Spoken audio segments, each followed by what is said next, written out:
All right. Good morning. Happy Saturday to Saturday Morning Cartoons. Welcome. Hope you're all having a great day so far. Got a very special guest we're going to have on this morning for our second episode of the Ultimate Agent Edition of Saturday Morning Cartoons with Sorry, Jackson, the big dude here.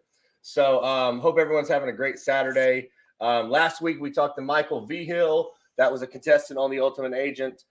Today we're going to be talking to another contestant that was on the Ultimate Agent show last year. We got every other agent that was on, every other contestant, that was on the Ultimate Agent show coming up next week, the week after, the week after. Then we've got a little break week, and then the week after that, it's going to be super cool. That's going to be the 25th, I believe, is the date, the 25th of February.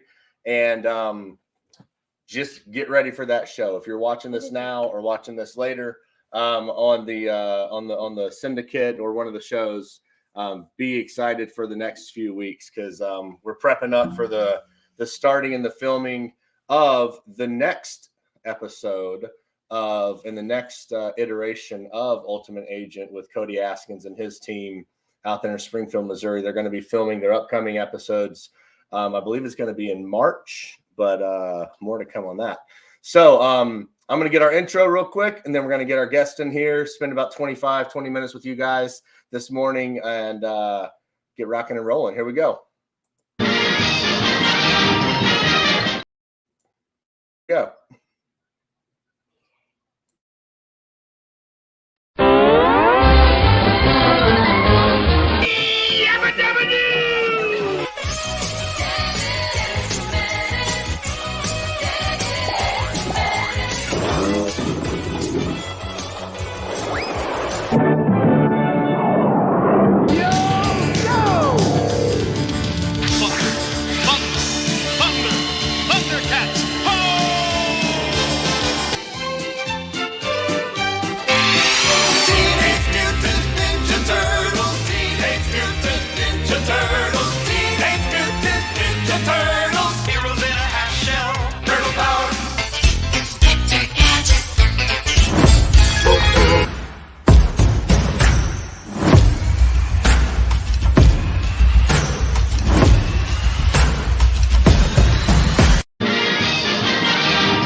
All right, here we go.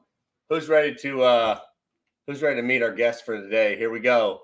All the way from, actually, I don't know if he's technically on the West Coast as far as time zone goes, or if he's Mountain Time. So we're going to find out here in a second. Welcome to the show from Nitafan Financial. All you Nitafans, Johnny, I just made up you know how like the pop singers and the pop stars have like their little followers, like Swifties or whatever for Taylor Swift. I think your followers and your like supporters are your Nitafans. I love it. That's too good. That's too good. Are you a Nitafan? Right? Hey, are you on West Coast or Mountain Time? I'm on Mountain Time half the year, right, and I'm on West Coast time half the year as well. So it's both. So tell us, where are you coming from? And what are you most excited about, like, for the 2023 year for Johnny Nitafan? Good question. Yeah, for me, I definitely and Alex, thanks so much for coming on. I love you and your and Sawyer's show. This is such a great show. I'm always tuning in. Sometimes I'm not awake at this time, so I like watch it after. But it's always a good show, so I appreciate you having me on here. But yeah, I'm from Phoenix, Arizona, and again, Johnny Nitafan. And for me, the thing I'm most excited about is just continuously learning this like sales. I think that's what I'm super excited about this year, because I've learned that if you consistently do something over and over and over and over and over again, you become undeniably good. And so I feel like a lot of my time in the insurance industry, I convinced myself I was better than I was, and I really wasn't. And I think I've had humbling moments in that time, in those times. And it's like, honestly, I haven't done enough reps to be undeniably great. So that's what I'm excited for 2023 is to really just continue to make thousands of sales calls and really just help a lot of families. Yeah, I mean, because it's like, to that point, man. I mean, relatively, you're still super young. Like, I don't even think you cracked 23 yet, have you? No, we're still in 21. Okay, yeah. So, I mean, like, still young, got humble real fast, like you said, right? Yeah. What would you say, before we get into kind of talking about the show a little bit and your experience there? What would you say? Because we have, like, in full transparency to anyone watching, like, Johnny and I have a relationship from the very, very beginning of his, like, stint in the business, right? Yeah. Or start in the business, excuse me. And things have taken the relationship from way over there to way back over here, right? In like a super cool, like, kind of juxtaposing kind of way or whatever. But like everything happens for a reason, right? Totally. Everything that you good? Everything comes full circle, right? Here you are at 21, I guess right at a year of insurance under your belt, but probably have a more go get it attitude than most people that have been in it for as long as you've been alive. There's people that have been in this business for 21 years that still have yet to figure out how to do this business. Yeah. Right. But they're just surviving, right? Versus thriving and accelerating, right? And so I was going to ask you a question with that, but I think that made the point. So you're right. You're right. A lot of people take there's a learning curve that this business has. And a lot of people take that learning curve like years and years and years. But it's like, for me, I wanted to be able to shrink that as much as I could. And it's like, from the moment I started, I don't know if you remember, but like I was like religious about making 1,000 dials a week. Mm-hmm. The first few weeks that I was here, the first month that I was here in the industry, because I'm like, I'm not going to be good. I don't really have much experience with this, but it's like, if I do the reps long enough, I'll be able to make it. Yeah. And like, I'll be good, I guess. I'll be so not bad that I'll be good. I'll figure out all the mistakes that I could make so that I could actually do the thing and actually be good and build the skill. Yes. But a lot of people I think it's we have unrealistic expectations that when we come in, we're going to be good. And it's like, why do we think we're going to be good? That's a sense of pride. 100%. I feel like I personally have an advantage over somebody who may be more seasoned in a way, like that's older, I guess, because like I'm still trying to figure out my patterns in life. Yeah. I have a lot of experience, so I could fail. It's like a baby doesn't care if he falls 1,000 times. He's still going to get back up and take another step. Yeah. Hopefully he walks. Right. And it's like, but as we get older, we grow in a sense of pride that we have to be good. And if we're not, we're shamed. We're embarrassed. And it's like, babies don't think that way. And I think like I'm kind of in that middle stage where, I feel some embarrassment, but also I have nothing to lose. Well, and the other thing is like let's just face the music here for a second. Like, you came into the business like literally kind of dead in the middle of COVID, right? Like, So again, like, this is all going to lead up to the conversation around the show, but like, have you ever done an actual in-home appointment? I have. Okay, you have. Okay, cool. But majority has been what? Virtual. Oh yeah, virtual and over the phone. Yeah, right. Like, so like majority. So here's the crazy part: is like the older generation, the ones that have been in the business half as long as you've been alive, or half as long as I've been alive, or as long, all that stuff. Like the adjustment to this new way of doing business, like the phrase "you can't teach an old dog new tricks" is true in most cases, because the old dog's not willing to learn, right?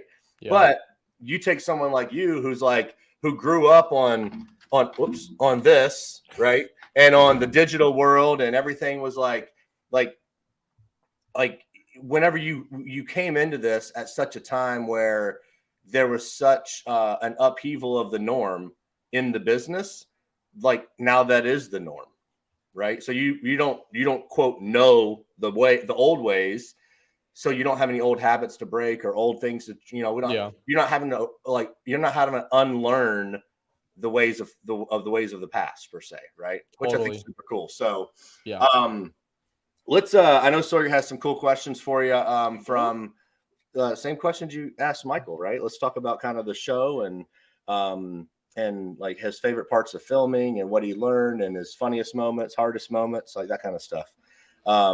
So Johnny, you were a contestant on The Ultimate Agent season 1. It's not quite a year ago yet, is it? It was like it was in April. Yeah, April of 22. If you guys haven't caught the show, make sure you go back and watch it. Check episode 2. There's a really cool sponsorship on that one. I don't know who it was, but probably check that one out. No dropping of names right there. And then and so what my first question for you, Johnny, is actually, why don't you ask it? Why don't you ask him about why, like, what made him want to do it? Like, why the show? Like, all the stuff to do in the insurance world when you're getting into the business, why was that something you wanted to start with? You literally just said that. Okay, I just said it. So Johnny, when you like, you were what, 6 weeks into the business, maybe? And it was brand new. It was funny because like we just started getting to know each other, and I let you know, and it was like, wait, what? Like, this is pretty crazy.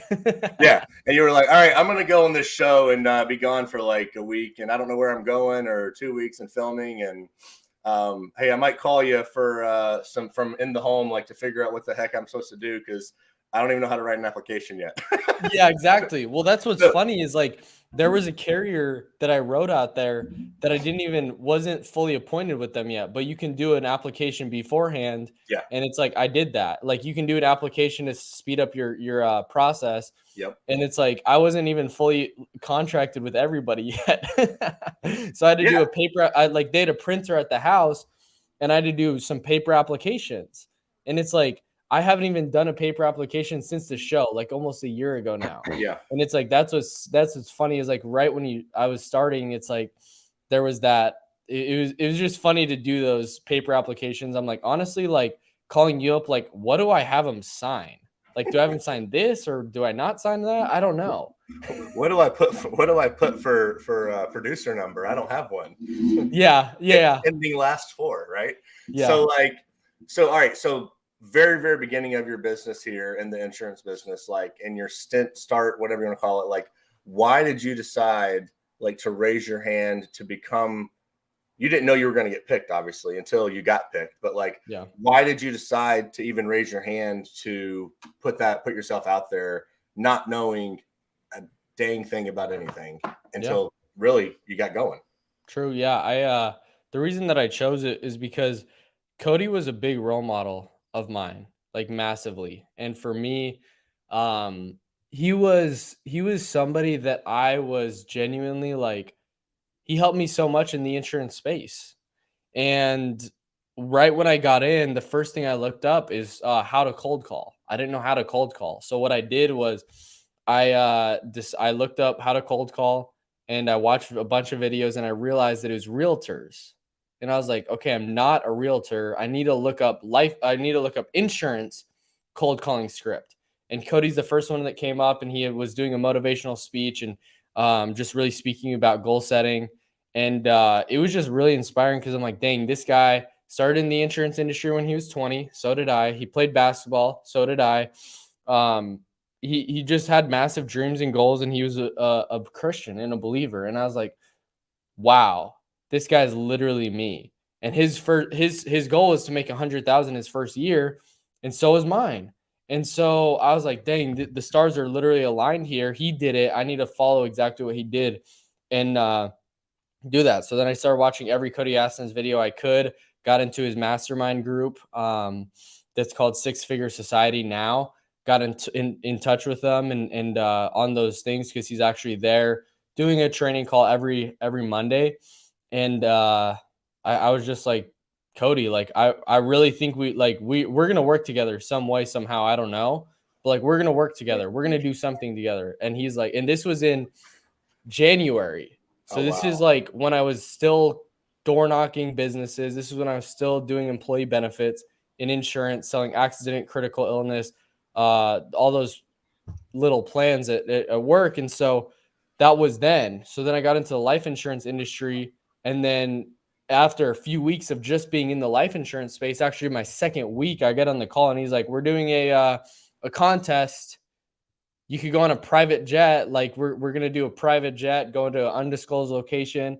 There's going to be 5 people that are going to be picked, and we're going to be hand selecting people. And I just saw the opportunity. Like, one, I really want to get in front of Cody. I really want to be able to like meet this guy. I really want to like, honestly, like just be able to do some stuff with him. Cause he was like I listened to Cody Aston videos every day while I was driving, constantly, over and over and over again, like just different interviews. And so that was a main thing. And then I was like, my life could really change because of this opportunity, because I'm able to go on here. One, it's a great experience, but 2, what different people I could actually meet. And so I think that's what I was really excited about for sure. Okay, so that's what you were excited about. Sawyer wants to ask you a question about the actual experience on the show. 2 or 3 different questions. Go ahead, bud. So on the show, was there anything that like you went through like struggles or was hard for you? For sure. I mean, the first day, you think about it, it's like before the appointment setting contest, we were dialing probably for an hour and a half, 2 hours before then.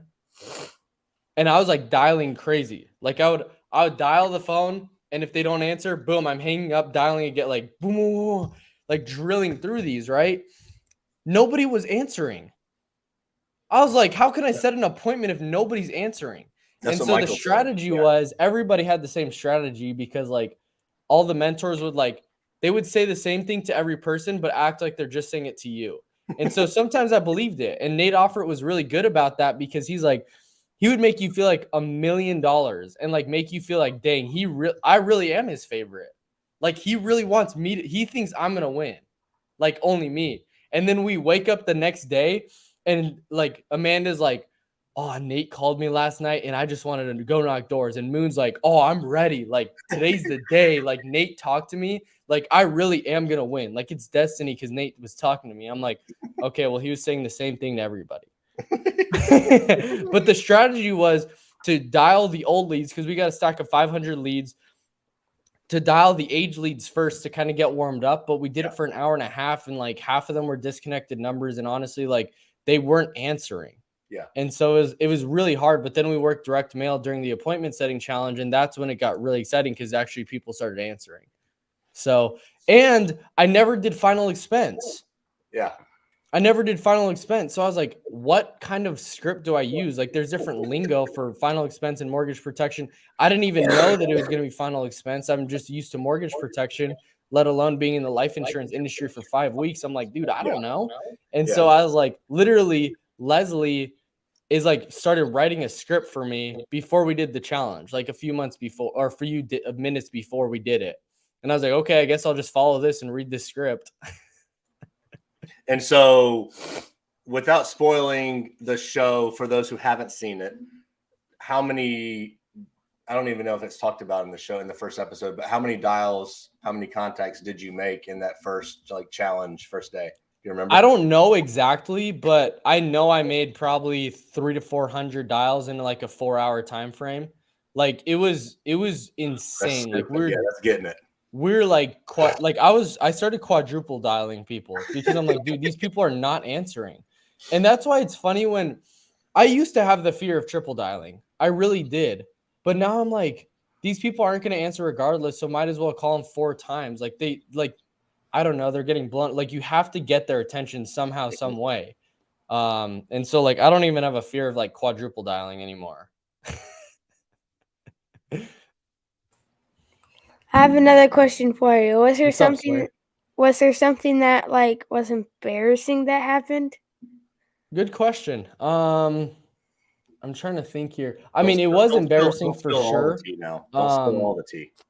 It was embarrassing to not know final expense, and honestly, like that was pretty embarrassing. I think another thing was I felt like very attacked in a way, not in a sense of like, you like not attacked, but like, oh, like the pressure's on, when literally this isn't shown on the show, but like when we're driving up in the limo, Amanda like got an appointment even before we started. She got an appointment with the driver.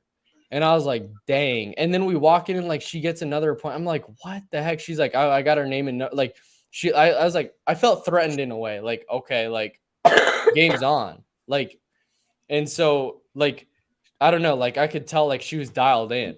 Like she was like, okay, like we're doing this. Like I wouldn't have thought that. Nobody was thinking about that. We were filming. She goes over to her and she's like, hey, like whatever. She says whatever and gets an appointment with her. And I'm like, dang. Like I need to be on top of my game. I need to think outside the box. Yep. So like any person, like there was times that Brian and I were driving and like literally there's a like 10 or 15 construction workers like just like working. And I stopped and I was like, do any of you guys need life insurance? And they all just started laughing and they're like, no. And I was like, okay. And then I kept driving and Brian's like, hey man, like you could have gone about that a little different way. Yeah. You could have like asked a question like, hey, do any of you guys have families? Yeah. Do any of you guys want to make sure that they're like asking questions instead of just like pitching? Yeah. 100%. Yeah. Because I hope that's in the bloopers reel, like on the beginning of the next episode. That'd be hilarious. So Johnny, what was something that if you hadn't done the show, is there anything you think that you would not have been able to known or kind of learn from that made the struggle a little less maybe? Is there anything that you got from the show that you're like, man, if I had not done this, I don't think I would be at this point because I wouldn't have gotten it from like the experience or the whatever from the show? Yeah. I mean, I think the biggest thing is one, having the idea of like massive urgency. You got to have massive urgency. And in that time, like you just have to have an extreme sense of urgency, because if not, you're going home. And guys, like when they say you're literally like getting sent home the next day, like people actually got sent home and like they had to leave. They couldn't come back into the mansion. And so like literally like right after you got cut, you film, boom, okay, where's the flight? They're booking the flight. And so it was pretty tough, and it was real. Like it wasn't like nothing was really staged in that. So I think that's what's really cool. But I think what I learned, what I wouldn't been able to do is like really being able to make the connections that I did there. Nate Offer, Roger Shore, David Price. Like it's cool because David Price still, like him and I talk a lot still because of the questions that I asked, and I follow up with him. I'm like, hey, I implemented this, what's that? Like, or Nate Offer, like him being able to train me and how to like actually sell people, learning, like having that belief, like you just have to ask the right questions to lead them to a decision. In terms of Roger Shore, like building an organization and I don't know, like just having like a drive and a passion and like a hunger and a hunger to like serve people. And so like all the mentor, like Brian Askins, like him and I were talking the other day and he was on my show last week. Yeah. And so it's like all full circle, because you just consistently like you see these people and you like have stuff to learn about them constantly. But at least my goal was to get their phone numbers, the mentors' phone numbers. But like I didn't want to come in and be like, hey, can I have your phone number? But it's like, oh, like I would love to keep this conversation going. Right. Is there like how could I reach out to you, I guess? But they honestly, like they were so giving and like they were so like willing to give that like they would just be like, save my number in your phone. Mm-hmm. And if you have any questions, let me know, because it's like a shared experience that we all had.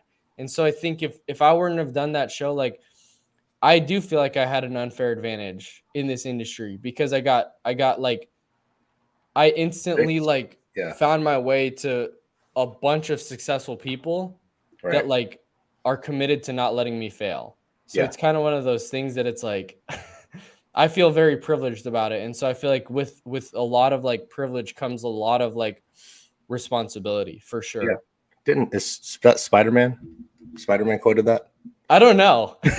No, I think his quote was, with great power comes great responsibility. Yeah, it's something like But I that. think But I we just should, think it's a good principle. yeah, I think the what you just said though is so true. Like if you get Joe's laughing at us, if you get that opportunity to be the one who is, quote, empowered with the opportunity. Yeah. If you're like, here, he's not feeling good. Go head out, buddy. Thanks, man. Here, bud. Hey, tell Johnny thanks. Thanks, Johnny. Thanks, Sawyer. You're crushing it, bro. Not feeling good today, man. And what was I saying? Yeah, like I think if you are, blessed with or given the opportunity to have a platform, if you will, right? Like to be able to give back and don't do it. I think you're doing yourself, the industry, the whatever. Like, I think you're doing a disservice to it. Right. So like, Yeah. Like take these two shows, right? Your show's on Fridays. We'll cap that here in a second.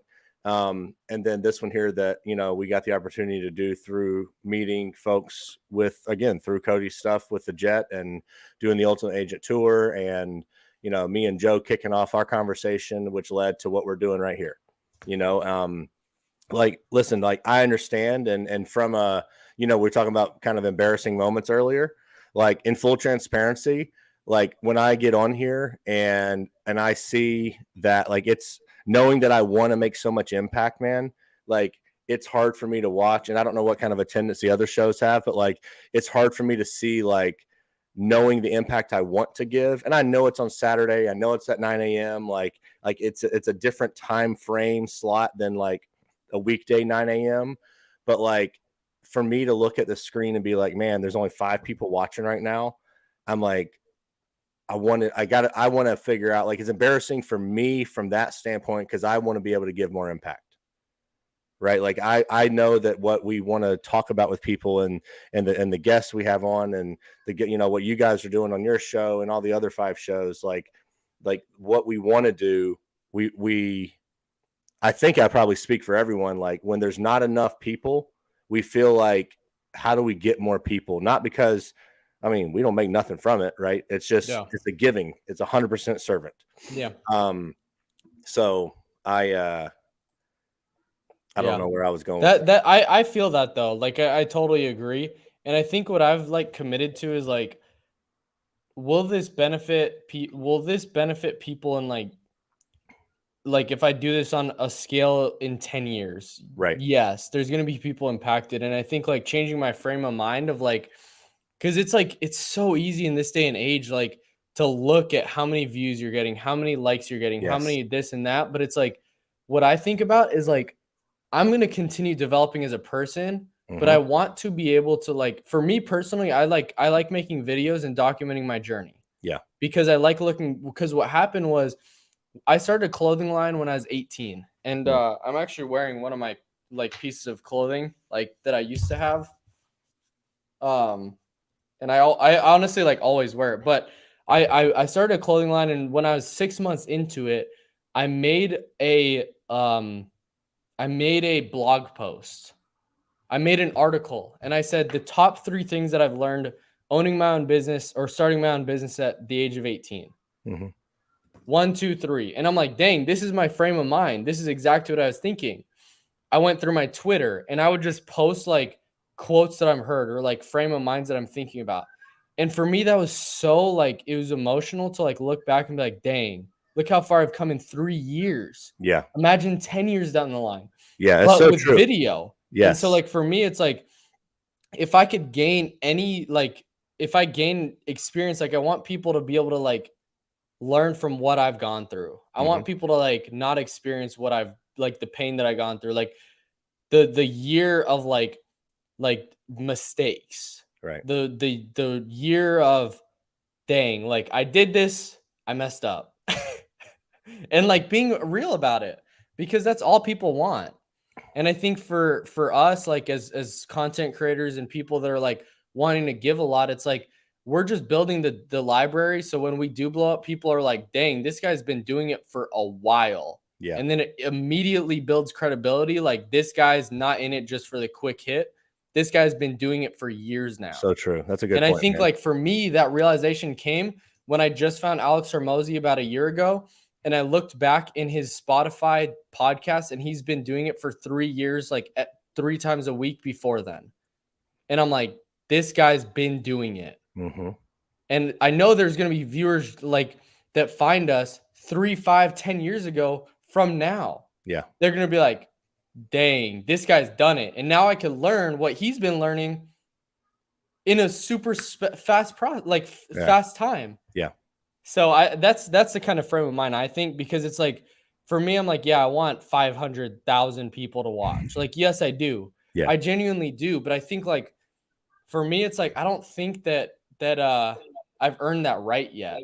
Yeah, that's a good point. I'm glad I said what I said, so you could, I guess, correct my frame of mind in that, because, and actually someone said that similar to me a while back, because but it was in reference to Sawyer. They were like, man, think about, like, in 5 years when he's not even 18, he'll be 15, right? Like, he's gonna have all this experience in how to do this, like, even just not even experience, but like personal, like, what's the word, self-confidence. Yeah, like, just the self-confidence alone. I mean, like, I've gone to his school before, and like the kids in his class are like, Sawyer, when are you gonna be driving up in a Lambo? Because they think, like, because he's on like doing this like once a week, that he's like at a different level. Like, they see, just knowing that he's doing it, his classmates like see this different level of confidence in him, and it's, I don't know, it's super cool, man. But and it's like really changing the time horizon that we think on things. Like, that's I think that's honestly the biggest change that I've made into my business, that's helped it grow more, like, faster than I thought it could, because I've changed the thought of, like, yeah, I want an agency to be doing $1 million a month. I do. And that's the thought that, like, a lot of times we think of, like, how can we get there fastest? But it, like, if you don't have a good foundation to build things on, and you just build things fast, it's going to go nowhere, and it's going to leave just as fast as it came. Yep. And for me, it's like, I want to be crushing it in 10 years. I do want to be driving the nice cars in 10 years, 15 years down the line, but I have to, like, lay the pavement. I have a saying, like, I honestly stole it, but I love the saying so much. And a lot of people are like, oh, it's your saying. It's not my saying, full of transparency, but I always post on my story, brick by brick, because all we could do today is put the brick down to lay the foundation for where we want to go. Because yes, I want to be a millionaire, but I don't have, like, the millionaire skills yet, which is totally okay. But I think it's like all I can do, and it brings a lot of humility. And at the end of the day, business is a game. Yep. And so I want to be able to play the game fairly, play the game right, and play the game. The whole point of the game is to keep it going. Right. Right. So for me, it's like, okay, if I can get better now so I can have more later, like, that's what I'm going to do. Because, like, I don't know. I think, especially with, like, TikTok nowadays, and people, the algorithm just shows the top 0.0000001%, the people that drove the Lambos, and, like, honestly, they're like, they may be, the most of the time they're rented, right? They're not bought in cash. Like, it's like, it's a full it's a full mind change. Yep. But you can't fall into that. That's why I love, like, the saying of, like, you falling into the matrix, because it's like this other, there's all the algorithms that are pushing the top 0.01% or whatever, that, like, everybody thinks that should be the reality, when it's not. People are cutting their teeth. People are going through the Rocky cutscene. People are making the 1,000 dials over and over and over again. Because for me, it's like, I felt judgment on myself when I found out that, like, that Alex Hormozy at 28 was making millions of dollars. And I was like, dang, but I didn't see the 3-4 years that he was taking 4,000 sales calls. Right. Like, he did the work. He deserves that. Yeah. I don't deserve it yet. I haven't done enough reps. Yep. And I think, like, if newer agents could think about that and have that frame of mind that I'm not good yet, and I'm not going to be good probably for a year or 2 years, but I know that I'm going to be good in 5. I know I'm going to become a millionaire in 5 years. I may not get paid for 5 years, but I'll be able to build the reps, build the skills, and all of a sudden, boom, it just blows up. Yes. And I think here, and we'll close down with this, man, because out of respect for everyone's time and yours, I think that I think this is the important thing to take away from this last piece that Johnny just talked about, is that this is one of the only businesses that you can be in charge of your destiny. You can lay the foundation on your own. And that if you stick with this insurance business and you stick with doing the process and fall in love with the process, I think what we need to take away from this right here is that you have control of every single piece of your journey. And it's the only journey that I know of, right? And I've made six figures. I've had time. I've worked from home jobs, but I work for someone else. I think this is the only opportunity business-wise that I know of, at least, that you can, the barrier to entry is low, the opportunity is high, the foundation you can set is all up to you and people that you surround yourself with, and that you can very quickly and easily come to understand that this opportunity is one of the only ones I know of that you can actually look forward 5 to 7 years and go, I can be a 7-figure earner in that time frame, because I don't know where else you can go, and forward look at here's what the steps I need to, and have the path set and know what you need to do to get to the point of having a 7-figure income. Yeah. So it's absolutely nuts. And I do want to share one thing real quick, because it's been like, it was so shocking to me. But I'm in this sales Discord with one of Alex Hormozy's like proteges guys. Like Alex Hormozy like took in this 20-year-old and he started like growing his skills and becoming a sales guy, right? And so he sells high ticket $42,000 programs, right? Guess what? Alex, I'm curious. What do you think his commissions are on those? On a $42,000 sale, $1,800. $500. You know, it's funny. I was going to say $750. I went too high. So that's the thing. That's what's crazy. So here's what's nuts about that. Okay, here's what's crazy about that. And I'm not knocking on anyone that does stuff on high ticket sales, but like, and I want everyone to keep this in mind. Keep perspective on what you see that other people post as far as their sales, right? And yes. I love everyone's post about what they do, but in certain aspects of this business and others, like that guy right there, he could be like, I did $1 million in sales and he sold like 18 things, right? And made $4,000. All right. So what? Right. Comparatively, and I see this and I love it and I'm so happy for people celebrating. Like I'm probably rocking the boat saying this, but I'm just going to say it. Like, just say it, bro. For me, for Alex Jackson, who just hit $1,030,000 in personal production. Okay. For me to do that, it took about 1,250 sales, right? Over almost 4 full years, right? Someone else in a different aspect of the industry, right?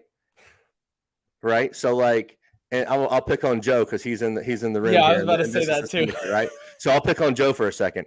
If Joe had 1,250 sales of an average P&C policy, which I don't know how much they are, I'm just going to guess $500, like an average APV, maybe, I don't know, or an average monthly sale, excuse me, for like a commercial product or whatever. Let's say it's $500 a month, right? Well, his $500 a month times the same number of sales that I've done, right, is 620. That's not right. I did something wrong there. So hold on. 500 times 12 times 1,200 sales. You know, we look at his numbers and he posts like a thing on Facebook. Will say he's like, I'm at $7 million, right? He didn't do any more or any less work than what you or I did to get the same 1,200, families helped, we'll call it, right? But the cost for the product is more per month, per customer, whatever. And so I think it's important for those of you that are watching and going back and watching later, when you see posts from people and they're like, oh, I hit 10 million, I hit 100 million, I hit 50 million, I hit whatever in sales. Don't discount what you've done just because your dollar amount per copy is less, even though you've helped the same amount of families, just in a different way. Because I see that, and I feel like some people get discouraged when they're like, well, shoot, man, I haven't even hit 1 million yet. Yeah, but you hit 500,000 or 300,000 on, you know, a $65 and $84 a month average policy. That's going to affect that family, and by giving them, you know, $250,000 when they pass away, if we're talking about life insurance, right? So like, don't get discouraged when you see people posting stuff that is of high dollar amount recognition. Congratulate them, love on them, ask them how they did it, but don't think, oh, I'm not doing enough. Yeah. Because the cost per sale is different depending on what type of the business of the industry you're in. Yeah, it's all about perspective. 100%. It really is. And like I think that's what, if anybody could take one thing away from this, it's really like, at the end of the day, it's perspective. And like some people really want like what some people really do want, like, to make millions of dollars a year. Some people, $30,000 will make them happy if they can go and just live life and not work that much, and we could work 3 days a month, make 30,000 a year, do that. Sometimes that's like that's what makes people happy. And for me, it's like, that's why I had to really reevaluate, like, what do I really want? Right. Because a lot of times people that are talking are like, you can make $1 million, you do this, you do that. And I'm like, do I really want that? Yes, I do. 100%. I do. But I think like I used to have judgment on people who didn't. Mm-hmm. And it's like, this insurance business, that's what's so cool about it, is somebody like, it creates so much freedom if you want it to, that you could do whatever you want. Yeah, it can create freedom, but it can also, for those who aren't ready for it, can create a whole lot of jailness, you know, a lot of heartache, a lot of mental anguish, right? Like if you're not ready for it, like you might want $1 million right now, but are you of the $1 million, not to quote the book, are you in $1 million mindset to handle $1 million problems right now? Not you, Johnny, but anyone, like anybody, right? Like, because like I think it was Snoop that said it, like, more money, more problems, right? Like, it's gonna happen, and it gotta just happen. So Joe, you can notate this show. We dropped Spider-Man and Snoop Dogg in the same show, okay, Joe? So just go ahead and take note of that. But like it's so true though. Like, with more money comes, and the only way you get more money is by understanding how to deal with bigger problems in a different way. Because more money does create more problems, and knowing how to deal with them is what's going to make your ability to handle getting that money even possible. Yep. Dude, we went on a complete awesome tangent this morning. Dude, I'm so glad that this is what the industry needs, though. Yes. Like, this was really good. I'm like, I really hope people like really took this in, because like everybody wants different things. Really evaluate what you want and like go after it. Do it. Don't live somebody else's dream. You only have one life. So true. So true. Johnny, where can people find your, where can they find you? Where can they get a hold of you if they want to get on your show, if they, you know, whatever, how can they get a hold of you, man? Yeah, totally. Reach out to me on Facebook Messenger, just Johnny Nitafan, JOHNNY. Last name Nitafan. You see it on the screen, Nitafan. Posting on YouTube a lot. Got the shows on Fridays. Definitely go check it out. I'm really just trying to like bring as much value as I possibly can and like really help people. So there, Instagram, all of that. Not on Instagram right now, but I'm posting on all, like, Facebook, super heavily involved on it. So what's your YouTube? Is it just Johnny Nitafan? Just look up Johnny Nitafan. I'll pop up. It's like, it's all the same headshot. So as long as you see the picture, 18 with the hair, definitely check that out. What was that? I said 18 with the hair. Yep. Yep. That was right when I got into the insurance world. So I needed a professional headshot, and that's what it was. So yeah. Yeah.